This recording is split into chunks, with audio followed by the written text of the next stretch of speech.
current. So electric current is a flow of electric charge. You can't see electrons moving around. They're too small. But there's actually a lot of analogies between electrical current and maybe just water flowing through a hose. So I want you to visualize water flowing through a hose and think about what happens to how much water is coming out if, say, you step on the hose.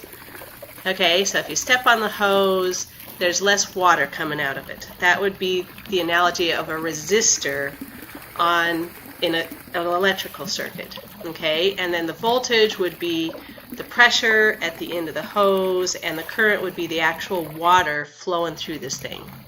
Okay, so first let me walk you through the equation for standard fluid dynamics and how pressure differences create volumetric flow rates in liquids in a pipe. So this is the water in a hose analogy. And then I'm going to compare this to what is happening with electrons in a wire. And I'm starting out with the fluids analogy because it's more intuitive. You can picture water in a hose, whereas electrons, that sounds like some weird, non-intuitive atomic systems that you never actually... Well, there's some similarities. So if you can picture water in a hose and get how that's going on, maybe that will help everybody with the electron system too. Okay, so this is the Hagen-Poiseuille equation. I probably pronounced that wrong. And what you have is a pressure. This is the pressure difference between the two ends of the pressure is what forces the water through the hose.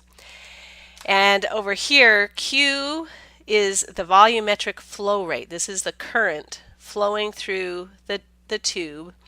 And between the pressure difference to the volumetric flow rate, everything else here, mu and L and R, all of this stuff is resistance to that flow. So like the longer the pipe is, the harder it is going to be to flow. The more viscous the fluid is, that's more resistance to flow. If the pipe radius, see that inverse dependency on the pipe radius, if the radius is smaller, it's harder to flow. So everything here is resistance to flow. Okay, so what we're going to do is we're going to group all of this stuff together that resists flow. We have a pressure that's creating the flow, and then we have Q, which is the volumetric flow rate. And I'm going to try and make the analogy that this thing looks like V equals IR for electrical engineering. Okay, so voltage, think of voltage like you would think of the pressure drop that pushes the water around. So the voltage, that's what pushes the electrons around. Your current, that would be like Q.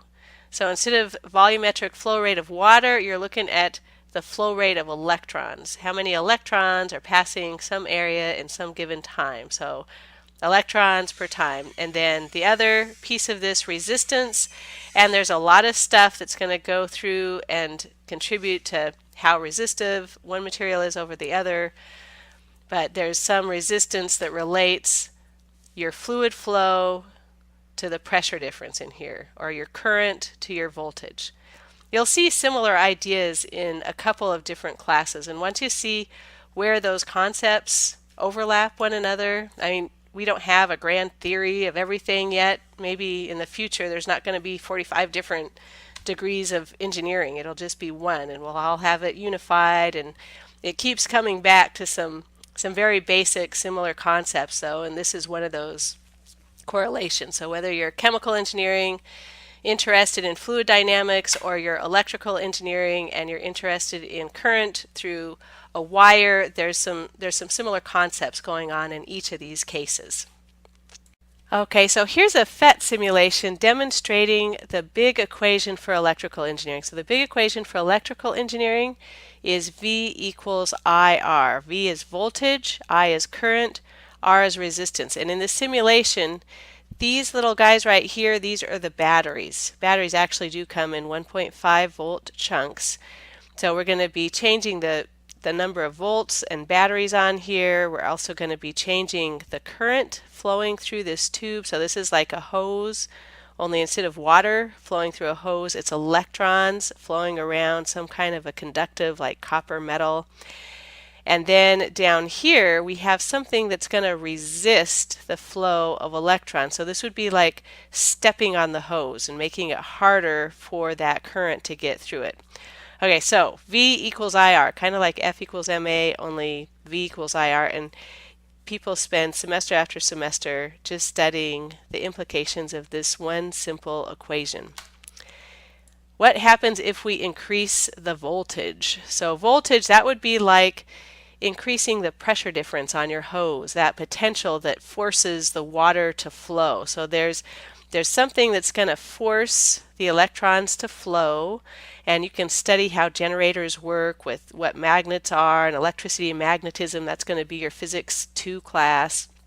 Okay, but there's a potential that's going to push those electrons around through the loop. That's your voltage. So you increase the voltage and you increase the current. Okay, so what if we have a big voltage and a big current, but then we increase our resistance, so we step on the garden hose. Okay, so increasing the resistance is like stepping on the garden hose, and you can watch how that current diminishes and goes away as we really increase that resistance, all the way up to, if this was an insulator in here, then no current could get through at all. So there's different kinds of materials. Some materials let electrons through very easily. Others are semiconductors, and then others are insulators where nothing can get through. So of course, if you completely step on the garden hose, nothing can get through. That would be increasing the resistance. So you can, and the whole point of electrical engineering is playing around with these currents, getting the right amount of current to go to whatever device you're trying to power. And you can play around with how you add voltages together and how you add resistors together, or kind of where you step on the hoses and how you connect, all your sprinkler system lines together, or how you connect all of these copper conductive wires together. And it's figuring out what flow is going where and how to control what flow goes where. Okay, so we're going to go through a couple simple ways to connect resistors and wires and power sources together.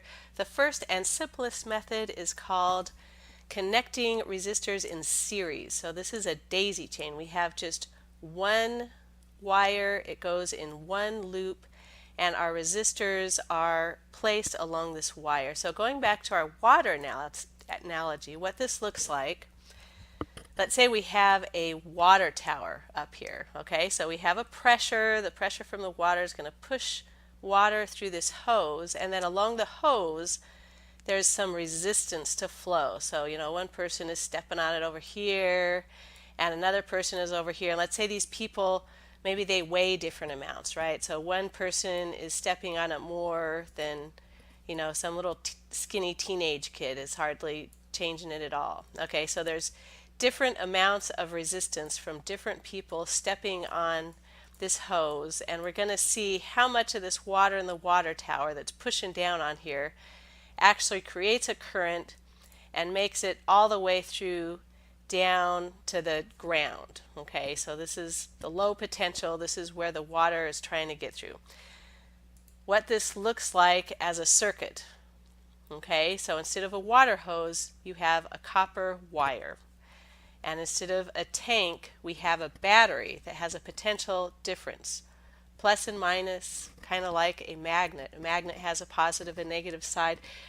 Electrons are negative. How do you push a negative charge around? How do you push the negative side of a magnet around? Well, you get the positive side out, right? So you can push that negative guy around with some kind of a positive charge. So you're pushing on it, just like the water is getting pushed by this water tower.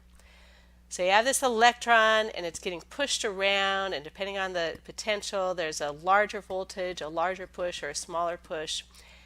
And around this line, we're going to add in some resistors. Okay, and this could be just a kink in the line, it's getting rusted, or some little chunk was taken out, something that makes it harder for the electron to get through this little chunk.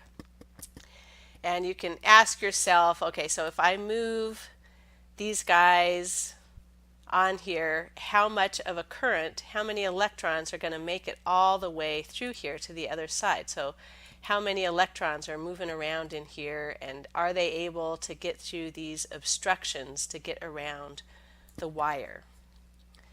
How would you put an equation to that? How would you quantify that? What we can do is we add the resistances together. We're going to try and simplify this. So instead of 3 spots where we're pushing down on the wire, we're now only going to have 1 spot, and it'll be like everybody is standing at the same place. Okay, so that's the overall resistance that's going to be applied to this wire. In series, the resistors add just one after another, R1 plus R2 plus R3. Okay, so you have to get through this one and this one and this one, and it's the same current, it's the same flow through all of the resistors. So if you want the total value of resistance, it's all of them just added straight together. If you put that into our V equals IR equation, okay, so we have the voltage, maybe we have a 9-volt battery or AA's or AAA's. So we have a battery over here, and then let's say we want to figure out the current. Well, we need to know what resistances are happening. So some of these are big resistor, 10 kiloohms, that's 10,000 ohms, or 5 kiloohms, or 3 kiloohms. We're going to add all of those resistors just one after another right together. So that would be in series how you add them. To get the current, it's just V is equal to the current times the resistance. So 9 is equal to I times all of these guys added together, or the current is just equal to 1 divided by the other. Units for this, units for resistance are ohms, that's the symbol for ohms. Units for volts are just volts, V, and the unit for current is amps. Okay, this time we're going through the parallel case. So this is a new way to connect wires together and resistors together. And just to conceptually understand it, let's go back to the sprinkler system analogy. So now we don't just have a single water hose, we have a whole sprinkler system. Okay, so you have the water coming in, and it's going to come over here, and then it's going to split off, and there's some other tube coming over here and coming over here. And we have to figure out how much current is going through each tube and what is happening here. So the difference here is we have a bunch of different currents. In the series case, it was just one loop, just one current, and now we have to worry about a whole bunch of different currents going on. So how are we going to calculate that and figure out that? Take it one piece at a time. So we have a ton of pressure and a ton of water coming, and it's going to hit this first split, right? And what's going to happen at the first split? Well, part of the water is going to go one way and part of the water is going to go the other way. And then we can go to the next little split, and the same thing's going to happen, right? So part of that water is going to go down and part of the water going to, so it just keeps getting split apart at each of these little intersections here. Could we put an equation to that? How could we describe that quantitatively? Well, let's start labeling things. I'm going to call the current going into this the total current, and this initial total current, it's going to start getting split in half. And I'm going to call this first leg of the journey I1, and then whatever is left over, that's the rest of the current going the other way. Okay, so we have the total current, and some little piece of it's coming off of I1, and then whatever's left is coming the next way. Well, if you've taken thermodynamics, conservation of mass, this water isn't going to disappear. We're not going to have it pool up anywhere. We're just going to have this be a fork in the road, okay? So whatever goes in, the same stuff is coming out on the other side.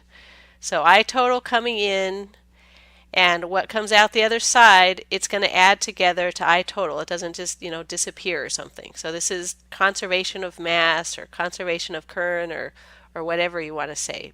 So each of these little nodes, it's conserved from one side to the other. So the total current is equal to I1 plus whatever's left over still traveling through the tube at the top. Let's take it to the next node. Okay, so here's the next node. So here's I1, let's call this I2, and this I3. We kind of have 3 different legs of the journey. Again, we're going to use conservation of mass or whatever you want to call it. The total current going in here, some of it's going to go through door number 1, some of it's going to go through door number 2 and door number 3. But when we add all of this together at the end, it all adds together to just what was going into the thing at the beginning.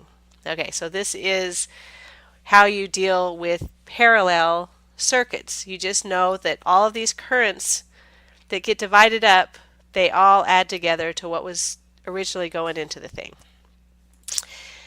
Let's combine that with our favorite equation, V equals IR. So if V equals I times R, then I is equal to voltage times R. And if all of our currents going in, I1 plus I2, I3, we're going to substitute in voltages, okay? So instead of I1, we have V over R, and V over R, and V over R. Think through the voltages on this thing. Okay, so the voltages, that's like the pressure drop from the top to the bottom. Now, it's the same tube along the top. It's the same height, it's the same pressure. For our circuits, it's the same potential along the entire top. So not 1 or 2 or 3. These potentials, they're all equal to one another. So instead of saying V1, V2, V3, let's just call it V, okay? It's the same potential at the top at each of them. Those are all the same. You can get rid of it. And here is our final equation for our resistors then. Okay, so it has kind of this funny equation. They're not adding just R1 plus R2 plus R3 anymore. We have this inverse way that we're adding them. Now it's the currents that add I1 plus I2, I3. And then the resistors have this funny way that they add together. Okay, so study this. Make sure you remember that. And then if you're going to start, maybe there's a bigger resistor on one line than the other line, right? So the moles have been digging around your sprinkler system, or one of these is frozen or something. Okay, so it's harder to get through one of them. How are these currents going to change if one resistor is bigger than the other ones? Well, if there's a big resistor on there, there's going to be just a little piddly current going through it, right? It's harder to get through this one. So given the choice of going through door number 1 or door number 2 or door number 3, most of them are going to go the easy route. That's the law of nature. Take the easiest route you possibly can. So most of the current is going to go through the lines that have the smallest resistance. And you can see that inverse relationship between the current and the resistance, okay? So resistance goes up, current goes down.